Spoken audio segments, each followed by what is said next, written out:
Hey guys, Luke on Shaun's channel. Today I'm bringing you another GOAT deck. This GO format deck is called DNA Warriors. The whole object of this deck is that you need to have DNA surgery on the field and you use its effect to make every monster on the field become a warrior. When that's in effect, you have powerful monsters like Cipher Soldier or the Hunter with 7 weapons in order to get themselves up to a crazy amount of attack in order to beat into your opponent's monsters for big damage. What really draws me to the deck is that it kind of is a nostalgic build in my opinion, because it is a classic Yu-Gi-Oh deck that relies on the one gimmick with a few floodgates and some classic GOAT monsters that you wouldn't normally see in any other format. So without further ado, let's dive right into DNA Warriors. I'm going to kick things off strong with 3 copies of Cipher Soldier. So Cipher Soldier has the effect that if this card battles a warrior type monster, during damage calculation this card gains 2000 attack and defense, only during the damage calculation though. That's still absolutely great. So he already has 1350 attack, but if we're battling a warrior monster that means he goes up to 3350, which of course is just an incredible amount of attack points. It can even get over a Blue Eyes White Dragon. But as I previously said, considering we're running this alongside DNA Surgery, the whole gimmick of the deck is to have every monster on the field become a warrior, i.e. all of your opponent's monsters would then become warrior monsters.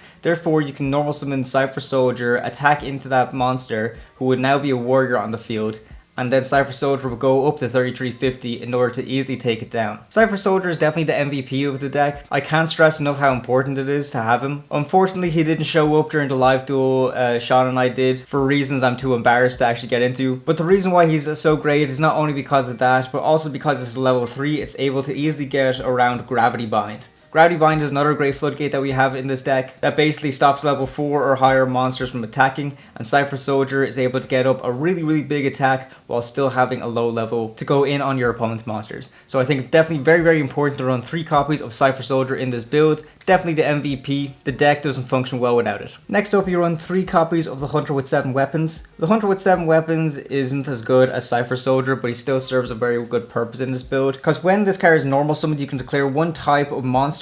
When battling that type of monster, increase the attack of this card by 1000 points during damage calculation. So it is pretty much like Cipher Soldier, just a little bit neutered, because of course Hunter with 7 weapons, while using this effect and declaring warriors, he can only get up to about 2000 attack, which isn't all that great, but considering that he is a warrior monster, you're actually able to search him off of reinforcement of the army, so it's very good for consistency in that respect. But also the fact that he's level 3, he's able to get around Gravity Bind as well, is also very important, so 3 copies of the Hunter with 7 weapons is absolutely essential for this build. I run 3 copies of Mataza the Zapper. Mataza is very good because of course he's a level 3 monster as well. He doesn't gain an attack boost off of his effect at all, he's not like the other monsters we previously talked about, but the reason why he's so good is because he's a level 3, so he's able to attack under Gravity Bind, but not only that, he's able to attack twice during the battle phase as well. So if we're able to clear some of the bigger monsters of our opponents by using one of the other 2 monsters we've previously seen, you're able to get over those monsters, and then your opponent pretty much has an open field in order for Mataza to attack them directly twice. He's definitely an exceptionally good card. I recommend running a 3 in this build. 2 copies of Frontier Wiseman. Frontier Wiseman is a very old card, so it's really cool to see some of these unique old cards from the GOAT format that we don't see anywhere in modern Yu-Gi-Oh! He may not have an attack boost effect like the other guys, but his attack on its own is still nothing to shy at. It is a 1600 attack, also level 3, so of course gets around Gravity Bind as well, but the main reason we run him is because he has a very good effect. His effect reads in very old printing, so please bear with me with the way this is worded. It basically says, as long as this card remains face up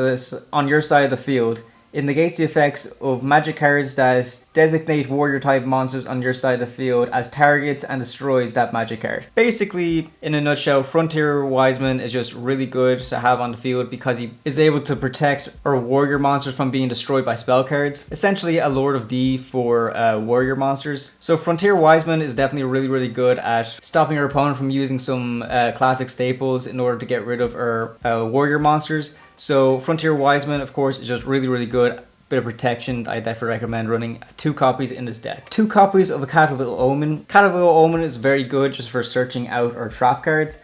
He has a flip effect that once he's flipped, you can select 1 trap card from your deck and place it on the top of your deck. But also, if Necro Valley is active on the field, you can add that selected card to your hand instead. This, of course, is absolutely crazy. We don't run Necro Valley in this deck ourselves, but this actually did come up when we were dueling Shaun in the previous video, because he was playing Gravekeepers and he had Necro Valley on the field, so when Cataville Omen flipped, I was able to add that trap card to my hand rather than placing it on the top of my deck. So kind of Omen, of course, is just a really good card that I would definitely recommend you run. One copy of Exiled Force. Exiled Force is really good. He's a great priest of removal, but not only that, you can also search it off of reinforcing the army, so it's not only good removal, but also searchable removal as well. His attack stat isn't great, it's only 1000, and also it's level 4, so it can't attack under gravity bind, but that's absolutely fine. Most of the time when you're using Exiled Force, it's to tribute it to get that removal to go off, so running one copy in this deck is definitely really good to run. One copy of Mystic Swordsman level 2. We don't run any of the other higher level Mystic Swordsman. Level 2 is all you need. He's really good at getting rid of face down defense position monsters that your opponent controls, because if your opponent is running a bunch of monsters with heavy defense and they're just setting them face down in order to buy themselves time, Mystic Swordsman is really good at getting rid of them. It destroys the card before it even gets flipped face up as well, so it's really good at dodging some flip effect monsters. And also the fact that it's a warrior as well means you can search off a Rhoda. It's definitely really good. I highly recommend running Mystic Swordsman level 2. Breaker, of course, is another really good monster. You guys probably all know what Breaker does, but if you're new to Go format, I'll just let you know anyways. Breaker is pretty much a staple in all Goat decks, because when he's normal summoned, he gets a spell counter on him, which increases attack to 1900. But what you can also do is you can remove that spell counter in order to pop a spell or trap on the field, which of course is really good. Breaker's just a staple in pretty much most Goat decks anyways, but also I find he really works well in this deck as well, because although he can't attack under gravity bind, we don't really care too much about his attack stats. It's just the fact that we're able to have a spell, another way to remove spells and traps, is just really good. So one copy of Breaker, the Magical Warrior,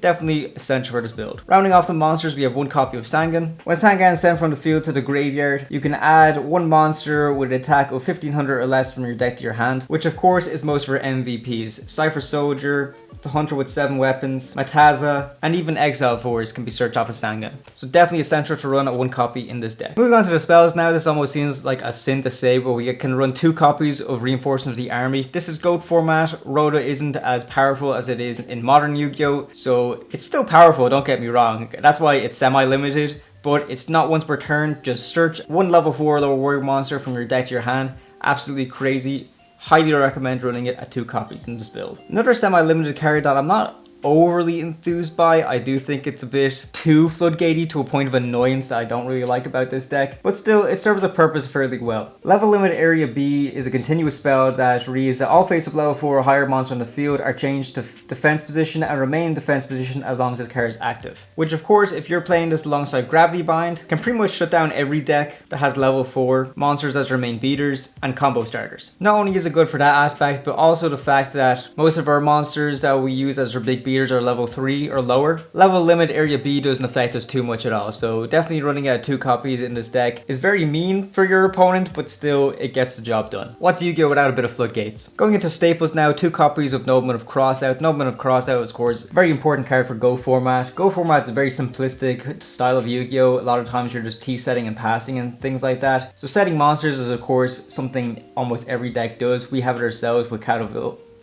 Omen. What Nobleman of Crossout does is that you can target one face down monster on the field, destroy that target, and if you do, banish it. But not only that, if it is a flip monster, each player reveals their main deck and then banishes all cards from it with that monster's name. That of course is really good. There is so many really fantastic flip effect monsters in Goat format, such as Gravekeeper Spy, Magician of Faith, etc. So Nobleman of Crossout is really good at getting rid of all those problematic monsters that your opponent might have and completely neuter their strategy as well. So 2 copies of Nobleman of Crossout, very essential to run the build. Speaking of staples, Pot of Greed, draw 2 cards. Can't go wrong. The GOAT of Goat format. Graceful Charity, very good staple as well. Draw 3 cards and discard any 2. Fantastic. Definitely a staple. Delinquent Duo as well. Pay 1000 life points. Your opponent discards 1 random card, and if they have another card in their hand, they discard 1 more card of their choice. Duo, another staple. Heavy Storm, another staple. Destroy all spells and trap cards on the field. This is good, but considering that we run a lot of continuous spell and trap cards, Heavy Storm can really harm us as well. So just be very careful when you're activating Heavy Storm with this deck. You'd want to make sure you're pretty much in an unlosable position when you're really going for a kill with Heavy Storm. So just be warned. It is a great staple, but also you can harm yourself in the process. Still a really good spell and trap card removal MST. It is limited, so we can only run at 1, but that's absolutely fine. I definitely recommend running it in this build. Premature Burial is actually really good at bringing back monsters that are sent to the graveyard, especially if your opponent finds a way to remove Cipher Soldier or something like that. Premature Burial is really good at bringing Cipher Soldier back out because he is the MVP of the deck and you really want his beats to go in. So Premature Burial is of course really important to make sure that we have good resurgence from our graveyard if our best monsters get destroyed. So 1 copy of Premature, definitely essential. We're also going to round off the spells with Snatch Steal. Snatch Steal of course is another really good card that basically lets us steal one of our opponent's monsters and we get to keep that monster while Snatch Steal is still face up on the field. During each of your opponent's standby phase they gain 1000 life points while Snatch Steal is still face up on the field, but 9 times out of 10 if you're using Snatch Steal you're taking a really good monster off of your opponent, so you don't even really mind to life point gain. So 1 copy in this build. Going into the traps now, 3 copies of DNA Surgery. I already told you the main gimmick of this deck. You want DNA Surgery on the field to declare warriors so that all face up monsters on the field become warriors, and you're able to use that to your advantage with your Cipher Soldier and warrior with 7 weapons to overpower your opponent and beat in for the game. So 3 copies of DNA Surgery is of course really important. I wouldn't run it any less. 2 copies of Gravity Bind of course is really good as well. You guys already know that most of our big beaters in this build are level 3 or lower monsters, so Gravity Bind doesn't affect them, but it can be really crippling to your opponent because Gravity Bind reads that level 4 or higher monsters cannot attack, which is of course really crazy, can really cripple a lot of decks. You can only run 2 copies of Gravity Bind, so that's what we're doing, we're maximizing it out. I also like to run 2 copies of Dust Tornado. You can run it at 3. I know some people like to run it at 1 just because it's another basic spell to strap removal staple, but Dust Tornado actually serves this deck a few better purposes than it does some other Go format decks, because Dust Tornado reads that you can target 1 spell trap your opponent controls and destroy that target, and then you can set 1 spell trap from your hand. This of course is really good because Dust Tornado is able to set traps that we have in our hand. If it's during our opponent's turn they manage to destroy one of our Gravity Binds or DNA Surgery and they're going in for some damage and stuff like that, during their main phase 2, when they're setting, you can activate a Dust Tornado to pop that, and then you're able to reset one of the important traps that are in our hand back onto the field, so we're able to activate it when the turn is switched over to us. So Dust Tornado is just really good. It helps us not overly commit to the board, so we can be reserved when we're running Dust Tornado, so I definitely recommend running it at 2 copies in this build. Finally, rounding off the big 3 of trap cards in GOAT format, of course we would like to run Mirror Force. Mirror Force, staple of GOAT and Edison. When your opponent's monster clears an attack, destroy all attack with this monster your opponent controls. Really good. Ring of Destruction, of course, is really good as well. You can target 1 face-up monster your opponent controls, destroy that face-up monster, and if you do, both you and your opponent takes damage equal to that monster's attack, which of course is really good, and this is GOAT format, so this is a pre-errata Ring of Destruction as well, so you're able to use Ring of Destruction to close out games too. And finally, rounding off the deck, 1 copy of Call of the Haunted. Call of the Haunted is really good at bringing back one of our monsters from the graveyard. The fact that it's a trap as well, it can be really a big surprise to your opponent to kind of catch them off their guard, especially during your battle phase, so you can really end the game there. But also, Call of the Haunted can be good at bringing back some cards like Exiled Force, which we're able to use to get a pop of one of our opponent's monsters. Call of the Haunted is just really good. It's as important to run as Premature Burial, so I definitely recommend rounding off the deck with those 3 cards right there. Now I have a little side deck here as well that if you guys want to play this competitively, these are what I'd recommend running. So 1 copy of DD Warrior Lady, of course, is really good. It's a warrior, so we're able to search it off of Rhoda. Also, if we kind of want to take the game slowly, DD Warrior Lady is really good, because after damage calculation, when this card battles an opponent's monster, you can banish that monster and banish this card as well, which of course just absolutely great for getting rid of problematic monsters that our opponent has.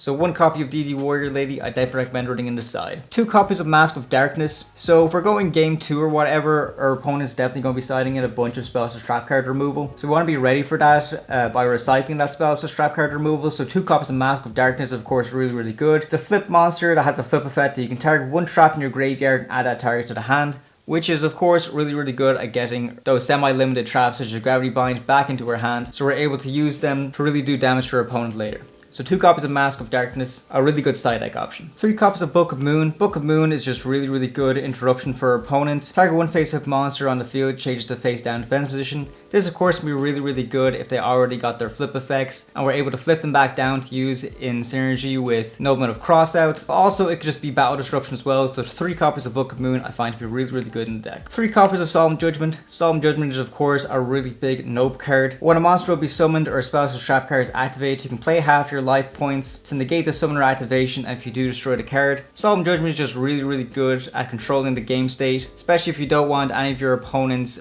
staples going off. 3 copies of Solemn Judgment can take care of that problem nice and easy. Compulsory Evacuation Device is of course a really good side deck option as well. Some monsters actually gain effects when they're destroyed and sent to the graveyard, such as Sangan and whatever. So Compulsory Evacuation Device is really good at removing those monsters without getting their graveyard effects to pop off. So 3 copies on the side I find to be really good. And finally, rounding us off, 3 copies of Sakuretsu Armor. Sakuretsu Armor reads that when an opponent's monster declares an attack, you can target that attacking monster and destroy that target as well. So that's really good at rounding off the deck. So that about does it for your deck profile. Please let me know what you guys think. I'm really happy with the way this deck turned out. Don't forget to check out the live duel as well. Although not my best performance, I'm sure I'll be bringing this deck back at some stage to do more duels in the future. But don't forget to like and subscribe to the channel. We have plenty more content on the way. Not just Go format, but also modern Yu-Gi-Oh! And a little bit of Edison too. Leave suggestions down in the comment for what more you guys want to see, and we'll see you next time.